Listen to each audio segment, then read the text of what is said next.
ఓరి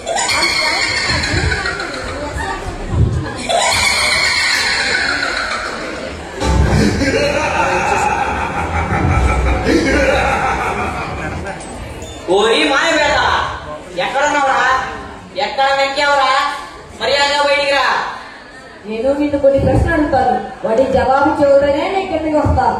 సమరశీలి సకల కళాసారకుడు విజ్ఞానగరుడైన ఈ విక్రమార్కుడికి ప్రశ్నలా?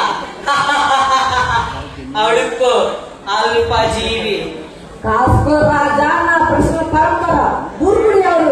ధర్మం తెలియక అడ్డంగా వాదించేవాడు. ధైర్యం అంటే ఇంద్రియ నిగ్రహం. గాలి కంటే వేగమైనది. మనసు జన్మించి ప్రాణం లేనిది. గుడ్డు నిద్రలో కూడా అనుమైనది. చాప. ఇలాంటి తచ్చి ప్రశ్నలకి ఎవరైనా సమాధానం చెబుతారు. పేదా, నీ గురించి నాకు తెలియదా? ఒక్క పట్టణ నీ ఓటమిని అంగీకరించవు కదా. నేనేం చేస్తే నాతో వస్తావో చెప్పు. ఇప్పుడు దారిలోకి వచ్చావు. నీ చేతి నుంచి కథ చెబుతావుగా, ఎంతో పవిత్రమైనదని, వికసిత భారత్ అని. చూడు, చిన్న చిన్న పిల్లలు ఆత్మహత్య చేస్తున్నారు మీ దేశంలో. అవునా? ప్రపంచానికి ధైర్యం తెగువ నేర్పిన వివేకానంద నడిచిన ఈ భూమిలో ఆత్మహత్య ఎక్కడో చెప్పు, వెంటనే వాటిని ఆపాలి. నువ్వు ఆపలేవు, నీ వల్ల కాదు. అయినా అంత సులువుగా నీతో నేను వచ్చేవాడిని కాదు. సరే, నీతో రావాలంటే ఏమైనా రెండు ఆత్మహత్యలు ఆపి నా చివరి ప్రశ్నకు జవాబు చూడగా నేను నీతో వస్తా. నా చివరి ప్రశ్న ఏంటంటే, రెండు కాళ్ళతో చెట్లు ఎక్కి మూడు కాళ్ళతో దిగే జంతువు ఏది? ఈ ప్రశ్న సమాధానం చెప్పలేదు, నీ తల రెండు మొక్కలు అవుతుంది. ఈ అసలు ప్రశ్నలు ఆపి ముందు నా దేశాన్ని కాపాడాలి, ఆత్మహత్యలు ఆపాలి. పద వెళ్దాం. కంగారెందుకు రాజా, అదుగో అడుచుకుడు. వాళ్ళ కూతురు ఆత్మహత్య చేసుకుంటే దానికి కారణం తనేనని అందరూ అనుకుంటున్నారంట. అందుకని బాటిల్లో విషం పోసుకొని తాగి ఆత్మహత్య చేసుకున్నాడు. నువ్వు ఆత్మహత్య ఆపలేవు, నీ వల్ల కాదు. మా దేశాల సామ్రాజ్యంలో మరొకరు పెరగాల్సిందే. అవుగదా, సమస్యని చూసి పారిపోడు, పట్టు వదలడు ఈ విక్రమార్కుడు. నాకు ఒక గ్లాస్ పోయి. అంతేగా? ఇప్పుడు మీ అమ్మాయి చావడానికి కారణం నువ్వే అని నీ అభిప్రాయం. అవునండి, ఇవన్నీ మీకే తెలుసు. ఇప్పుడు నువ్వు చనిపోతే మీ అమ్మాయి చావడానికి కారణం నువ్వు కాకుండా కాదా? నువ్వేగా మీ అమ్మాయి తిట్టింది, అందుకేగా మీ అమ్మాయి చనిపోయింది. అవునండి, తిట్టాను. అర్ధరాత్రి 12 గంటల దాకా 2 దుప్పట్లు కప్పుకొని మరీ సెల్ ఫోన్ చేస్తుంది, అందుకే తిట్టాను. ఏ తిట్టకూడదా? ఇక పిల్లల్ని ఎవరు తిట్టాలి? టీచర్ని కొట్టడం లేదు, బంధువులు పట్టించుకోలేదు, వాళ్ళు ఎవరు బాగు చేయాలి? నీ బాధ నాకు అర్థమైంది. అయినా 24 గంటలు ఆ పిచ్చి సెల్ ఫోన్ లో ఏం చేస్తున్నావు అమ్మాయి అని సెల్ ఫోన్ ఆడుకున్నాను, దానికే చనిపోయింది. పైగా అందరూ నా వల్లే చనిపోయింది అంటారు. అందుకే నేను ఈ విషయం తాగి చనిపోతాను, నా నామకండి. ఆపు. అబ్బా, మిస్ అయింది. పిల్లలు ఊరని అనరు, ఊరని అడిగారు అంటే కోపడుతున్నారంటే అది కేవలం నీ పెంపకం. చిన్నప్పటి నుంచి కారణం చేసి పెంచావు, ఇప్పుడేమో నిబంధనలు పెడుతున్నావు. అసలు ఇది ఎలా సాధ్యం? పక్కన ఏదో ఒకటి అంటూనే ఉంటారు, అవన్నీ పట్టించుకోవద్దు. ఇక నుంచి అయినా ఈ రెండో అమ్మాయిని జాగ్రత్తగా పెంచు, అన్ని అర్థమయ్యేటట్టు అవగాహనతో పెంచు, పిల్లలు అలాగే పెరుగుతారు. అవునండి, చిన్నప్పటి నుండి గారాబం చేసి చాలా పెద్ద తప్పే చేశాను. ఇక నుంచి అయినా నా రెండో కూతుర్ని ఎంతో క్రమశిక్షణగా అన్ని అర్థమయ్యేటట్టు పెంచుతాను. నీ మీద ఆధారపడి ఉన్న నీ కుటుంబం గురించి ఆలోచించు, మళ్ళీ నీకు ఆత్మహత్య చేసుకోవాలనే ఆలోచన రాదు. అలాగేనండి, ధన్యవాదాలు. హలో అమ్ములు, వస్తున్నానమ్మా. ఈరోజు మనం సినిమాకి వెళ్దాం. రాజా, కత్తి యుద్ధమే అనుకుంటే కౌన్సిలింగ్ కూడా మొదలు పెట్టావా?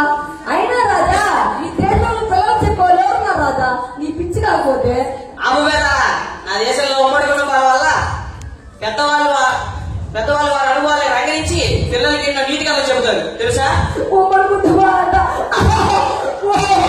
ఉమ్మడి కుటుంబాలంట, ఉమ్మడి కుటుంబాలంట. ఎక్కడున్నాయి రాజా ఉమ్మడి కుటుంబాలు? అన్ని వృద్ధాశ్రమాలేగా. మొదటి వాళ్ళు వృద్ధాశ్రమాలు, తల్లిదండ్రులు ఆఫీసుల్లో, పిల్లలేమో గాళ్ళు. అదేంటి మీ భారతం, వికసిత భారతం. అవునా? నా దేశాన్ని నిందిస్తే సైన్ చేయలేదు, నా కట్టికి పడి చెప్పాల్సిన అవసరం వస్తుంది. అయినా నీ అసందర్భ ప్రసంగాలు ఆపి తర్వాత సమస్య ఏంటో చెప్పు.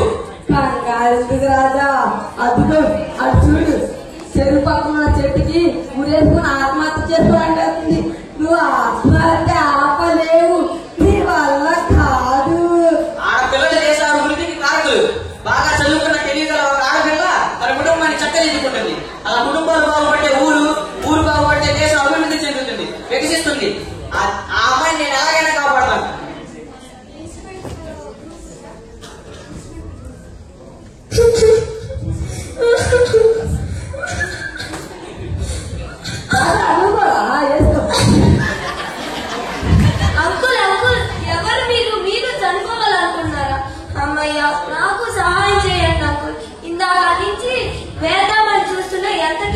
నాకు పడట్లేదు.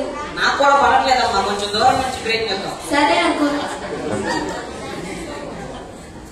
అమ్మో కాపాడండి, చెరువులో పడిపోతున్నా, కాపాడండి కాపాడండి. అంకుల్ అంకుల్ ఈ తాడు తీసుకోండి.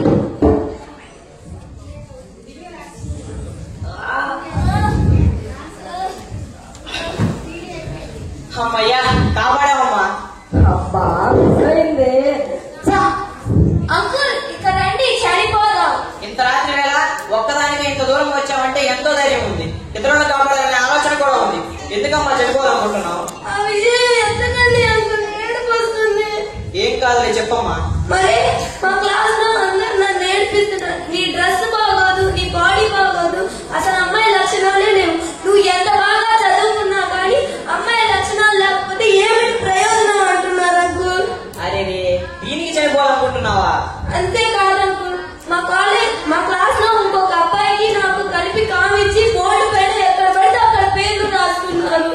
అందుకే చనిపోదాం అనుకున్నా. అమ్ముడు దీనినే బాడీ షేమింగ్, బుల్లింగ్ అంటారు. ఇక్కడే నువ్వు నీ ధైర్యాన్ని ఉపయోగించాలి. మనం ఎంత బాగున్నా లోకల్ కాకులు లాంటి వారు అసూయతో రగిలిపోయి ఏడుస్తారు. పట్టించుకోకు. అబ్దుల్ కలాం అందగాడా, సచిన్ ఎత్తేనోడా, వాణిశ్రీ నల్లగొండ పెద్ద హీరోయిన్ కాలేదా? మనిషికి కావాల్సింది అంత సౌందర్యం, బాహ్య సౌందర్యం కాదు. అంటే ఏంటి అంకుల్? పడేసాడు బొట్లో మామూలు కాదు. మనం ఇతరులతో ఎలా ప్రవర్తిస్తున్నాం, ఎలా పలకరిస్తున్నాం, ఇది అంత సౌందర్యం. మన ఇతరులకు ఎలా కనిపిస్తున్నాం, మన జడ ఎంత పొడవుగా ఉంది, మేకప్ ఎంత ఉంది, ఇది బాహ్య సౌందర్యం. ఓకేనా? నీకు చూసి ఎగతాళి చేసేవాడిని క్షమించు, పట్టించుకోకు. లేదంటే వాళ్ళని ఇంకా ఎక్కువ టార్గెట్ చేస్తారు. మంచి మంచి పుస్తకాలు, నాయకుల చరిత్రలు చదువు, సమయ స్ఫూర్తి పెరుగుతుంది, సమాజంలో ఎలా కలగాలో తెలుస్తుంది. సరే అంకుల్, నేను రేపు వాళ్ళతో సమయస్ఫూర్తితో నాతో ఎవరు ఎలా మాట్లాడితే నేను సమాధానం వాళ్ళకి అలా ఇస్తాను. Thanks uncle. బేతాళా ఇక పద. విక్రమార్క నీవు తెలియగలవాడివే. అయినా ఎన్ని ఆత్మహత్యలు ఉన్నావు రాజా? ప్రతి 4 నిమిషాలకు ఏదో ఒక ఆత్మహత్య జరుగుతుంది మీ దేశంలో.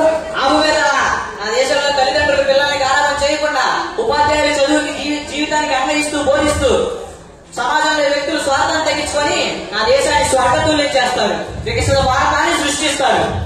సరే చూద్దాం. అయినా గాని నేను ఇందాక అడిగిన ప్రశ్న జవాబు చెప్పలేదేంటి? 2 కాళ్ళతో చెట్టులు ఎక్కి 3 కాళ్ళతో దిగే జంతువు ఏది? సమాధానం లేని ప్రశ్నలు, చచ్చు ప్రశ్నలు ఇలాంటి మాయాభేదాలను అడుగుతారు. విక్రమార్క నీవు మొనగాడివే. నేను ఇందాక అడిగిన ప్రశ్నకి జవాబు లేదు, ఊరికే చెప్పారు. నాకు తెలియదా బేతాళా నీ గురించి? ఇక పద వెళ్దాం.